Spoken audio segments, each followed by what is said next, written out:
민주당 서영교 의원의 조작 공작, 그리고 대서판 흔들기, 사법 흔들기, 그리고 민주당의 내란 전담재판부 설치법, 입법 내란 등에 관한 법사위 현안에 대해서 말씀드리겠습니다.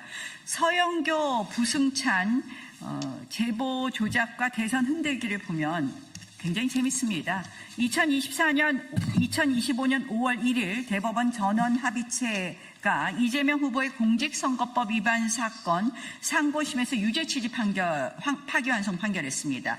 그러니까 5월 2일 법사위 회의에서 바로 서영교 의원이 이 법사위 회의에서 5월 2일에 이재명 사건이 올라오면 대법원 선거 전에 확실히 정리하겠다고 하는 제보를 받았어요 라는 말을 합니다.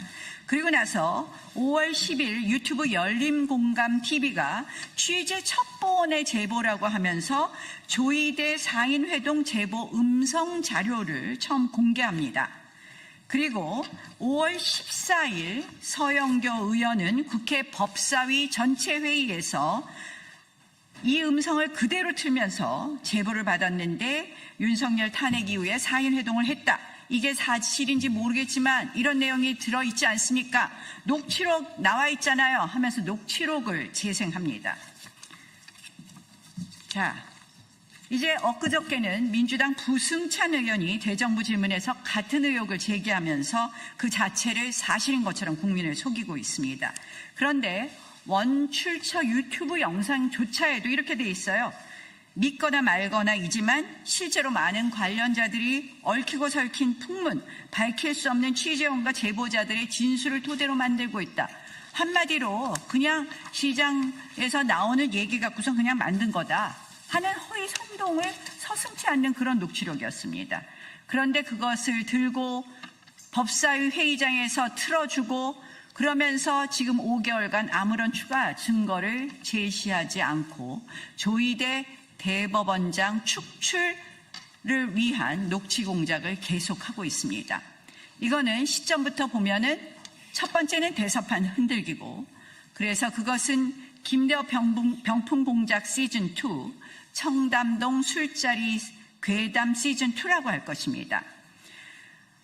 이 서영교 정치 공작에는 두 가지 목적이 있습니다. 아까 말씀드린 것처럼 첫 번째는 선거판 흔들기입니다. 이 판결의 의미를 왜곡해서 선거판 흔들기. 두 번째 목적은 지금 내란 전담 재판부를 앞세워서 사법부를 압박하고 유죄 판결을 강제로 만들려고 하는 것에 이 수단으로 쓰는 것이다. 이것은 명백한 허위사실 유포이자 선거법 위반에도 해당하고 또한 사법부 독립을 정면으로 침탈하는 중대 범죄입니다. 자, 민주당은 지금 면책 특권을 이용해서 악용해서 이런 정말 짓거리를 하고 있습니다. 저는 의원직 사퇴할 정도의 사항이다. 정말 엄벌되어야 한다고 봅니다. 또한 민주당의 이런 사법부 흔들기는 삼권 분립과 사법부 독립이라는 자유민주적 기본질서의 핵심 가치를 침탈하는 것으로서 위헌정당 해산 요건에도 해당한다고 봅니다. 자, 면책특권도 대법원 판례에 따르면 직무와 아무런 관련이 없거나 명백히 허위를 알면서 퍼뜨린 경우는 면책특권이 적용되지 않는다고 되어 있습니다. 이 열린공감TV에 분명히 앞에 서두에 있습니다. 믿거나 말거나. 그런데 녹취록이 믿거나 말거나에 따라서 했다는 녹취록 자체의 신빙성을 부정하는 말은 없습니다. 한마디로 이것은 허위일 것이라는 고도의 개연성이 있음에도 불구하고 이 녹취록을 틀었다. 저는 대법원 판결문에 나온 명백히 허위를 알면서에 해당한다고 봅니다. 따라서 서영교 의원이 이 행위는 분명히 허위사실 유포죄 그리고 또 허위사실 유포에 의한 선거법 위반죄까지도 해당한다고 봅니다. 자, 국회가 가짜뉴스 공장이 되어서는 안 됩니다. 이거는 국회의 면책특권을 이용한 서영교 부승찬 의원의 국회 가짜뉴스 공장화입니다. 그래서 저희 법사위 위원들은 면책 특권을 악용한 가짜뉴스 가중처벌법을 발의할 예정입니다. 그리고 그 법에 관한 청문회를 실시함으로써 서영교 의원, 부승찬 의원이 국회를 가짜뉴스 공장화한 것에 대한 엄한 책임을 물을 거라는 것을 말씀드립니다. 추가로 내란 전담 재판부, 두 번째 이슈입니다. 내란 전담 재판부 설치법 말씀드리겠습니다. 이 민주당이 끝끝내 이 내란 국정농단 전담 재판부 설치법을 발의했습니다. 이것은 이름만 교묘히 바꾼 거지 실질은 같습니다. 지기현 재판장 못 믿겠다. 바꿔치겠다는 것입니다. 더 악질적인 것은 피고인이 법관 인민재판을 하겠다는 것입니다. 이 사법부 고유 권한이자 사법권 독립의 핵심인 사건 배당, 이것까지 민주당이 하겠다는 것입니다. 재판부를 설치하라 말라, 이것을 정치권이 얘기하는 것 자체가 사법권 침해인데 이미 진행되고 있는 재판의 판사까지 바꾸겠다는 것, 이것은 명백히 재판 농단 사건입니다. 게다가 이 내용을 보면 형량 감경 금지, 사면 금지까지 끼워 넣어서 야당 인사를 평생 감옥에 가두려고 하는데 지들은 고치겠습니다. 지금 민주당은 감옥에 있어야 할 여권 범죄자들, 조국 윤미향 감옥에서 다 풀어주고 야당 의원들, 야권 인사들에게는 걸핏하면 내란 노래를 부르면서 죄 없어도 어쨌든 유죄로 만들어내려고 합니다. 민주당이 행하는 태도, 정말 강도가 판사, 검사를 사칭하는 꼴이라고 볼 것입니다. 민주당의 이러한 행위는 입법 내란이라고 할 것입니다. 어제 대정부 질문에서 김민수 총리에게 물어봤습니다. 이재명 대통령 재판 5건을 보수 성향 판사 셋을 모아서 이재명 특별재판부 만들다면 동의하겠냐고 다시 한번 묻습니다. 민주당 위헌적 입법 폭주 중단하고 이 법안 즉각 철회할 것을 강력히 촉구합니다. 행정처장님, 지난번에 답변하셨어요. 이렇게 대법원장이 전원합의체를 꾸려서 9일 만에 이렇게 파기환송한 사례는 판사로 재직하는 동안 본 적이 없다. 이렇게 말씀하셨죠? 저는 개인적인 경험은 없다는 말씀을 드렸습니다. 행정차장님도 나와서 그렇게 이야기하셨어요. 그러면 헌법재판소 사무처장님은 그런 일 본 적 있어요? 판사로 재직하셨면서. 없지요? 대법원에는 제가 근무한 적은 없습니다. 네, 그런 적, 본 적 있으세요? 경험한 적은 없습니다. 없지요? 법무부 차관도 마찬가지로 그런 거 본 적 없죠? 제가 공판 관련된 업무를 수행한 기간이 있냐고 없냐고 일반할 수는 없습니다. 제가 아는 바로는 없습니다. 없지요? 국민 여러분, 대법원장이 나서서 전원합의체를 꾸려서 9일 만에 파기환송시키는 사례를 3분의 기관장들께서 본 적이 없다고 하시지 않습니까? 있은 적이 없습니다. 그러면 국민이 다 의심하지 않습니까? 그러니 법원은 그런 의심받거나 의혹받을 일을 하지 않으셔야 됩니다. 어떤 법원인데요? 어떤 대법원인데요? 우리는 무슨 일이 있어도 대법원에서 판단 내리면 그거 따라왔습니다.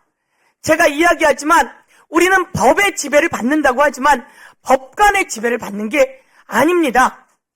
한 번 더 말씀드리고, 화성연쇄살인사건에 그 3심에서 유죄를 받았던 그분, 태완이법 제가 만들어서 화성연쇄살인사건에 진짜 법인 잡고 난 다음에 그분 재심 받아서 무죄 됐잖아요. 그래도 3심이 잘한 건 아니에요. 그때 대법원까지 갔을 때. 마찬가지로 약천오거리 살인사건도 엉뚱한 15살짜리를 범인으로 몰았어요. 대법원에서 그렇게 몰았어요. 그것도 제가 만든 태완이법으로 그 진짜 살인범이 잡혔어요. 그렇죠? 그런데 우리는 그동안 대법원장을 믿고 괜찮은 사람이라고 생각해 오고 그렇게 따라왔어요. 그런데 이번 대법원장은 그게 아니에요. 이 대법원장이 잘못한 건 뭔지 아십니까? 대법원 전체를 흔들어 놓은 겁니다. 사법부의 신뢰를 전체를 흔들어 놓은 겁니다. 제가 제보 받은 거고요. 제가 지난번에 제보 받았어요. 조희대가 윤석열을 만나서 이재명 건이 올라오면 내가 대법원에서 바로 정리해버리겠다라고 했다고. 그래서 조희대 대법원장 답변하라고 했는데 답변이 없어요. 오늘 영상 한번 다시 보실게요. 윤석열 탄핵 이후 정상명, 한덕수, 김충식, 조희대가 4인이 회동했답니다. 이것도 의혹이지만 들어보세요. 제가 말했던 내용과 똑같은 내용이 들려요. 자, 들어보세요. 그러니까 나도 그 이야기 들은 게 있는데 4월 4일 날 윤석열 판결 선고 끝나고 4월 7일인가 4월 10일인가 15일인가 그 발음이 정확하지 않았어요.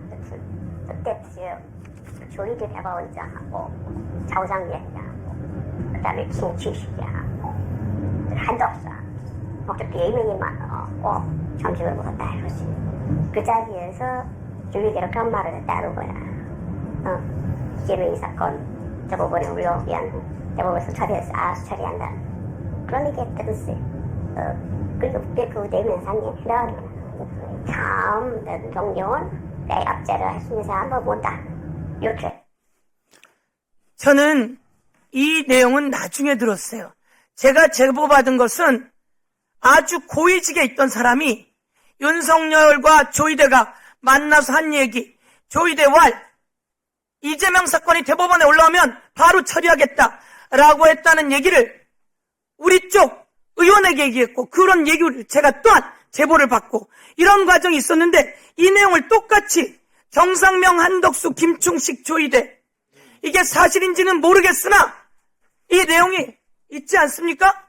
이게 말씀드려도 되겠습니까? 녹취로 나와 있잖아요. 말씀드려도 되겠습니까? 그래서 제가 말하는 것은 이런 상황이 얘기가 되고 있다고 녹취가 나오고 저는 정확하게 제보를 받았고, 그런데 이런 상황 속에서 갑작스럽게 파기환송을 해요.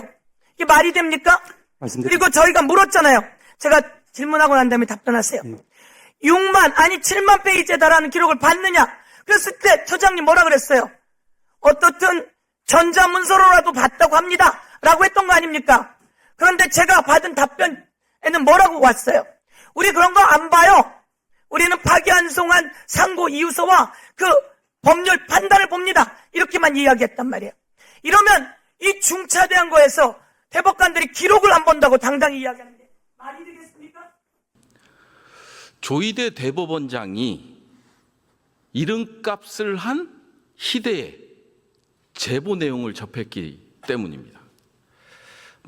이미 인지하고 계실 수도 있는데, 헌재에서 대통령 파면이 결정이 이루어지고 3일 후인 4월 7일경에 한덕수, 정상명, 김춘식 그리고 조희대 대법원장이 만났다는 제보가 있었습니다. 함께 자리했던 인물 몇몇도 놀랍지만 조희대 대법원장의 발언 내용은 가히 충격적입니다. 물론 제보 내용이긴 합니다. 그날 점심 식사 자리였는데요. 이 모임 자리에서 조희대 대법원장이 무슨 얘기를 했냐? 이재명의 사건이 대법원에 올라오면 대법원에서 알아서 처리한다 라고 했다고 합니다. 저희가 이제 PPT를 녹취를 풀어서 한 얘기인데요. 이 발언을 윤석열에게도 했다고 하는 제보가 있었습니다. 아까 총리님 말씀대로 법관은 공평, 무사하고 청렴해야겠죠? 그리고 공정성과 청렴성을 위반했을 때는 당연히 법관으로서 자질이 없는 것입니다. 이 제보 내용이 사실이라면 대법원장 스스로가 사법부의 독립재판의 공정성을 훼손한 것을 넘어서 내란을 옹호하고 한덕수에게 정권을 이양할 목적으로 대선판에 뛰어든 희대의 사건입니다.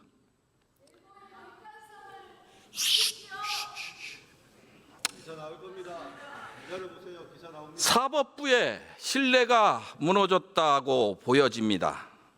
본인은 조희대 대법원장을 위해서라도 수사가 이루어져야 한다고 생각하는데 총리님께서는 어떻게 생각하고 계시는지요? 글쎄요, 저도 기사로는 얼핏 봤습니다만은 제가 뭐 직접 듣지는 못했습니다. 글쎄요, 워낙 충격적인 내용이어서 사실은 저도 그랬는데요. 사실이라면은 뭐 그 치명적인 상처 내지는 국민들의 신뢰에 상처를 주는 내용이겠죠.